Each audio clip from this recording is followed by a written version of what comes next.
Dr. Joel Tudman's name has been respected in leadership circles and pulpits for many years. A guy revered for his charisma, impact on the religious community, and stirring sermons. However, beneath the well-preserved exterior, there were reports of hardships, secrets, and a stillness that persisted for an excessive amount of time. After years of silent restraint, his wife has now spoken up at the age of 56. Not only is what she's shared emotive, but it's also raw, eye-opening, and reveals a side of their tale that the world was never supposed to know. Keep an eye out, because this revelation may alter your preconceived notions about the Tudmans' marriage, mystery, and message. People imagine Dr. Joel Tudman as a visionary, a strong speaker, and a husband who seemed to have it all: influence, success, and faith. However, as the years went by, the flawless image started to reveal flaws. Followers saw periods of quiet, inexplicable absences, and an emotional detachment that they never openly questioned. Until this point, his wife, who has supported him through all of his highs and lows,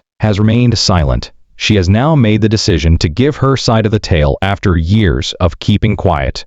And the Christian community has been rocked by what she said. She is speaking to expose the facts, the hardships, and the agonizing realities that so many couples in ministry experience in silence, not to criticize or level accusations. We'll take you through the events leading up to this point, the specifics of her remarks, and how they have altered public perceptions of Dr. Joel Tudman and his legacy in this video. The revelations that have surfaced will astound you. And believe me, you'll begin to see why her voice is more important than ever as this story progresses. Because every influential preacher has a backstory that the audience is unaware of until it is too late. The beginning of her truth is right here. A young couple with a common goal existed before the stillness, before the heartache, and long for the news. Joel Tudman and his spouse were two individuals who thought that anything could be overcome by faith. In the purest of ways, their narrative started. He was driven, enthusiastic, and purpose-driven, whereas she was considerate, sensible, and encouraging. They appeared to be invincible together. Dr. Joel Tudman, a power couple in the making, was renowned for his commanding presence and his capacity to touch people's hearts with stirring sermons that combined profound biblical understanding with real-life honesty. Always smiling, always helping, always bearing the quiet strength that made their partnership appear indestructible. His wife stood by his side. They seemed fortunate, selected, and favored to people who observed them from the outside. An excellent illustration of what a ministry marriage should look like. However, life wasn't as picture-perfect as it appeared behind that radiance. The burden of ministering started to increase. Late-night therapy sessions, incessant church gatherings, and national speaking engagements. Each of them has a price. She observed as her husband, who had formerly been calm and passionate, gradually succumbed to the demands of leading, performing, and pleasing others. Expectations increased in tandem with his influence. Their private life seemed to shrink as the ministry grew. Moments of silent fatigue predominated, with fewer moments of connection and laughing. When the next wave of stress hit, the woman who had once gripped his hand in faith was now holding her breath. But she remained. She remained despite long nights, unfulfilled promises, and silent tears, because she thought that faith and love might yet mend what the spotlight was starting to strain. Public acclaim frequently concealed personal suffering throughout the formative years, which were a mix of hopes and setbacks. And something started to change as the years passed. Their relationship began to lose the warmth that had once characterized it. Friends started to take notice. The congregation sensed it, and his wife recognized something more profound was happening, even though everyone thought it was just the typical stress of being a leader. This was when the fissures started appeared, she later disclosed. It was subtle, nearly imperceptible, yet strong enough to rock the foundation they had established. She made an effort to speak up, but she felt ignored because of the pressures of ministry and the need to uphold a flawless image at all costs. However, this was only the start. Everything they held dear would be put to the test by what followed, not just as a couple, but as two individuals attempting to strike a balance between their religion and the very real challenges of love and life. Because, as she eventually acknowledged, we weren't broken by the world, it was what we wouldn't face in ourselves. The narrative then takes a more somber and poignant turn. The season that will change their ministry and their marriage. Dr. Joel Tudman's platform expanded along with his ministry. Additionally, it carries the unseen burden that frequently accompanies public influence. Thousands were listening to his sermons, invitations were coming in from all sides, and his leadership was being acknowledged by denominations. However, a rising storm was lurking behind that burgeoning success. The calling, the church, and the same goal that had previously brought them together were now acting as a wedge to drive them apart. In subsequent interviews, his wife described how she frequently found herself in the background of his schedule. On innumerable occasions, exhausted from preaching, counseling, or traveling, he came home after midnight. Additionally, his mind seemed to be far away, enmeshed in the never-ending demands of ministry, phone calls, and leadership dilemmas, even while he was physically present. She first made an effort to comprehend. As he carried the pulpit, she prayed, offered support, and became his silent bulwark, keeping the house together. However, gradually the emotional bond started to wane. Dinners grew quieter, conversations shortened, and what had been laughing gave way to courteous stillness. She struggled with loneliness behind closed doors that she was unable to share with anyone. Because a pastor's wife shouldn't have to struggle in the ministry. She should be powerful, pious, and encouraging, the epitome of poise under duress. She thus played her part flawlessly, attended the activities, and grinned for the cameras. But she was breaking on the inside. It wasn't just emotional pressure, it was also spiritual. Critics grew in number as Dr. Tudman ascended. They started to be surrounded by social media criticism, envious peers, and church politics. His wife witnessed the toll it had on his emotions in private, even though he handled it with poise in front.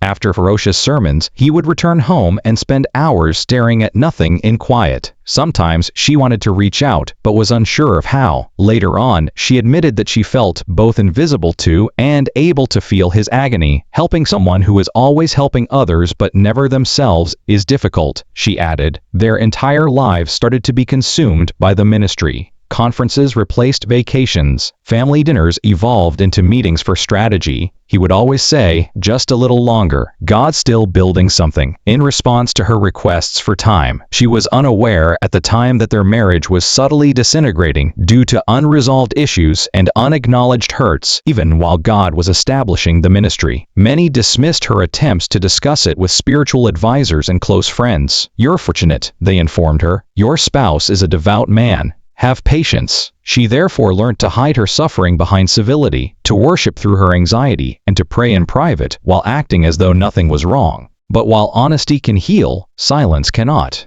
The cracks got wider over time. Their exchanges became icier. The grins grew more artificial. When the world witnessed Dr. Tudman was a victorious guy, his wife was silently going through a period of emotional apathy. This was the season that transformed her, as she would later describe. The season in which she discovered the most difficult reality of all. What's wrong at home cannot be fixed by ministry success. And despite the years she had been silent, what was about to happen would reveal all of those suppressed feelings. Because all they had constructed would be upended by a single unforeseen event. There comes a time in every tale of love and faith when the silence is no longer able to support the weight of what has been buried. That occasion didn't involve yelling, controversy, or public scrutiny for Dr. Joel Tudman and his spouse. When two persons who had previously prayed together started praying for one another rather than with one another, it happened discreetly behind closed doors. At first, the signals were faint. Weekends were lost because of missed dinners. Their once laughing, goal-sharing, and late-night fantasies became into brief discussions about meetings, logistics, and responsibilities. The far-off hum of busyness and exhaustion had taken the place of the warmth that had previously pervaded their home. In her own marriage, his wife started to feel like a spectator as she observed a man who was always giving his all for the world but had little left over for the family. She said that on certain occasions, she would remain up long after he had gone to sleep, simply staring at him with melancholy rather than contempt. She missed the man he was before the world showered him with expectations, even though she loved him very much. Dr. Tudman was fiery, self-assured, authoritative, and fervent behind the pulpit, but he was a human behind the scenes. He carried the silent anguish of weariness, tension, and self-doubt. Few people noticed the emotional toll of always being the strong one, even though many saw his spiritual power. His wife was aware that every preaching had a price, and that every achievement required a sacrifice.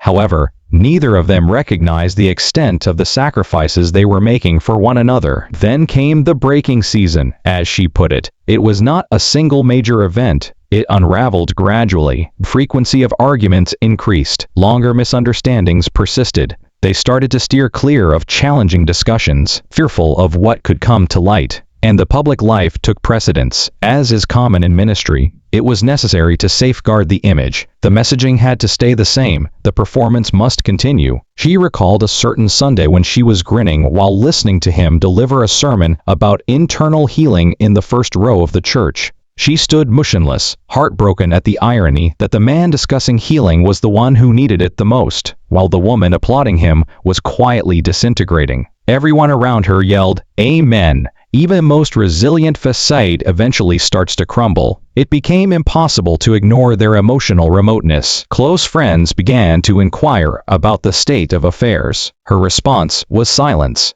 She was sick of acting, sick of using praise to mask her suffering. Then an event occurred that she will never forget. A moment of total vulnerability. She finally spoke the words she had been suppressing for years after a long, emotional night. "I can't get in touch with you anymore, but I still adore you." Something inside them both was broken by that sentence. He didn't answer right away. He simply sat there, heavy, silent, and introspective. The two of them sat in silence, free of evasion and full of reality, for the first time in years. They both became aware of how far they had strayed at that point. They started facing the realities they had evaded for too long in the months that followed. They went to therapy. Together, they prayed once again. For the marriage, not the ministry. However, honesty requires bravery, and healing takes time. Some wounds take time to heal, particularly if pressure and pride have been covering up the agony for years. The tipping point that altered everything was this. It was a turning point in her life, when she realized that while silence had preserved their reputation, it had ruined their relationship. It was a turning point in his life when he realized that leadership without a personal connection is meaningless. Around this time, she started keeping a journal in which she recorded her thoughts, prayers, and the truth that she was no longer able to speak aloud. Her public confession would later be based on those notebooks. When she eventually made the decision to speak years later, she wrote, "Sometimes God allows your breaking to become your becoming." Even though it was difficult, that statement became the reality of their narrative. But life took yet another unexpected turn just when it appeared that healing could be possible, one that would test the limits of their love, faith, and public persona, because the next chapter was the most difficult of all, as she would later disclose. The time we had to decide between keeping my peace and preserving his reputation. It's one thing when a private relationship starts to show signs of weakness, but it's quite another when those flaws start to reverberate throughout a public platform, particularly one that is based on reputation, influence, and faith. And this was the time of year when silence became a burden rather than a choice for Dr. Joel Tudman and his spouse. The couple's separation was more than just emotional by this point. It was now apparent. Subtle changes became apparent to churchgoers, observers, and even ministry colleagues. How their frequent appearances together had diminished. How his tone from the pulpit started to change from confident to cautious, and how her attendance at his gatherings had become less regular. He seemed to be preaching through suffering that only a select few could perceive, as though he were speaking through the strain. Silent rumors started to spread among churchgoers. As the whispers became louder, people began to inquire, "Where's his wife?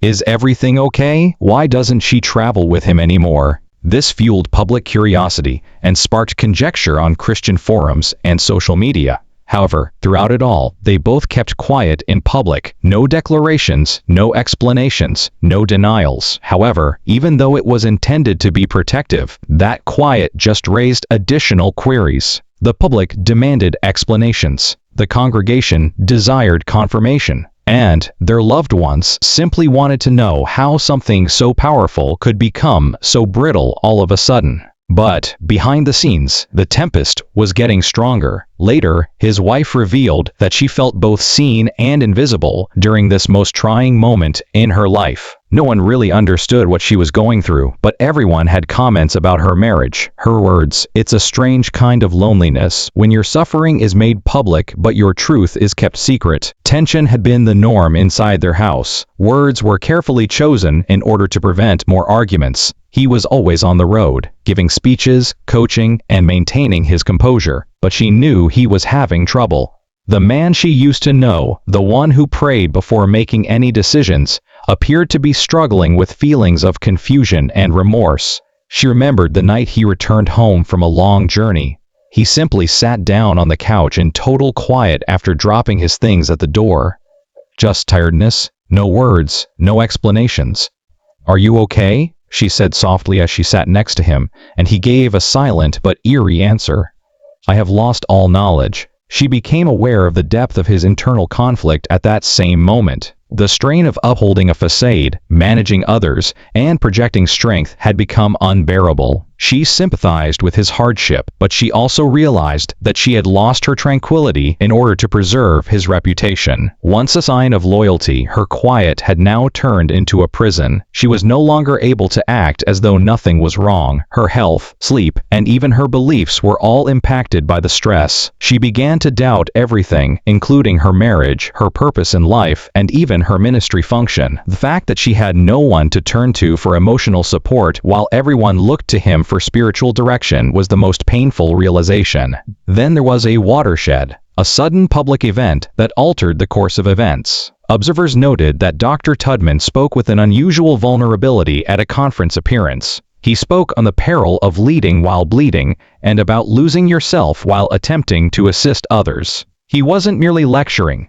as many who paid close attention felt. By making an indirect confession, he was exposing the storm that had been building inside his own house. There was a flurry of curiosity when that sermon went viral. Was he discussing his marriage? Did something go wrong behind the scenes? Social media was rife with arguments and conversations, and all of a sudden, their personal conflict was being discussed nationally. Years later, his wife acknowledged that watching that clip hurt her heart, but she opted to say nothing again. Her words, "He was finally speaking truth." She started to turn her attention inward at that point, saying, "But he was doing it to the crowd instead of to me." She began slowly and secretly re-establishing her own spiritual power, one prayer at a time rather than hiding behind her husband's platform. In order to cope with the anguish, she turned to close friends, went to counseling, and began journaling. She realized that although quiet was honorable, it wasn't helping her. She was being choked by it, and the weight of that quiet started to shatter her from the inside out as the months stretched into years. She was aware that one day, out of freedom rather than retaliation or resentment, the truth would have to be spoken. It was then that she resolved to speak when the time was appropriate, saying, "When you spend too long protecting someone else's peace, you eventually lose your own." To free herself from the bonds of guilt and concealment, not to destroy, because the public never sees the truth that lies behind every ministry and every leader. And when that truth is ultimately revealed, it not only exposes the shortcomings but also the humanity.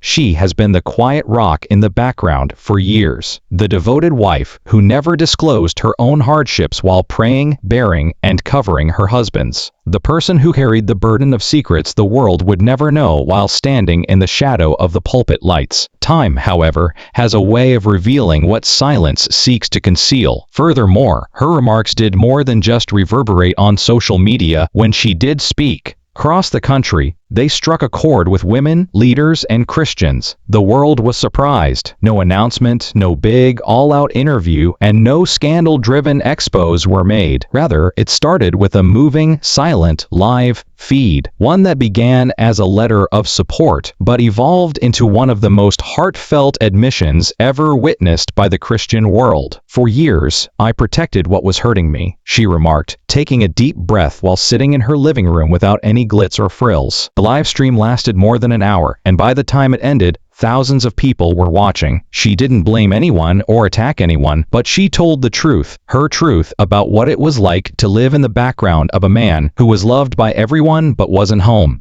And I believed that was what God wanted, but silence isn't the same as peace. Her voice trembled at times, but her words were clear as she described the pressure to be perfect, to always appear as the strong pastor's wife, even when she was breaking inside. She disclosed that her silence was not a result of fear, but rather of love, loyalty, and a strong hope that things would improve. "I stayed because I believed in the man God called him to be," she said. She revealed that there were years when she cried herself to sleep, years when she questioned her purpose, and times when she felt completely invisible. "The hardest part," she said, "was smiling for people who celebrated him. When I was just praying, he'd look at me the same way again." The confession wasn't a scandal, but rather a release. For the first time, the world saw the humanity behind the ministry, not just the preacher, but the woman who bore the burden of his calling. Her tone was one of grace and maturity, and while some were moved to tears, others were defensive, unsure how to process her candor, but most applauded her courage. In the live stream, she touched on 3 important topics that would later become central to her message of restoration. The cost of public ministry, which she explained as requiring perfection and leaving no room for human weakness. "I'm not here to expose," she said. "I'm here to express, because healing only starts when truth is allowed to breathe." 2. The weight of emotional neglect. She shared that one of the hardest parts wasn't conflict, but absence. She explained that the constant pressure to appear holy made it difficult for them to face real issues. "We were building a church but breaking our home," she said. "You can be saving souls and losing yourself at the same time." She explained the loneliness of loving someone who is too busy saving others to realize they are losing you, the power of healing through honesty, and the fact that truth isn't meant to destroy, but to deliver. She said, "He was there physically, but emotionally he was gone, and I didn't know how to reach him anymore." With tears streaming down her face, she shared how time, prayer, and counseling helped her regain her sense of value outside of her husband's shadow. "Sometimes you have to lose who you were to find who you were meant to be." By the end of the live stream, the comment section was overflowing with messages from other women who had experienced similar things. Pastors' wives, ministry leaders, and even regular Christians wrote, "Thank you for saying what so many of us are afraid to say." Within hours, videos of her confession went viral on YouTube, Instagram, and TikTok, and bloggers started dissecting every word. Some defended Dr. Tudman, claiming she was just expressing her pain, while others said her bravery had sparked a much-needed discussion about marriage, emotional health, and transparency in the church. The tale didn't end there though, because a few days later, Dr. Tudman himself spoke briefly, respectfully, and without defensiveness. He didn't deny her, but rather said that leadership can frequently make one blind to one's own realities. He said that no one is perfect, and that sometimes the hardest thing for a leader to admit is that they, too, need grace. His wife's words became a movement, and churches invited her to speak on emotional healing and the value of self-care in ministry. For many, that was the moment of closure, not because everything was resolved, but because both of them had finally spoken the truth, replacing the silence that had once protected their image. Her narrative was about faith, resiliency, and having the guts to speak the truth even when it hurts. And it was no longer simply about marriage,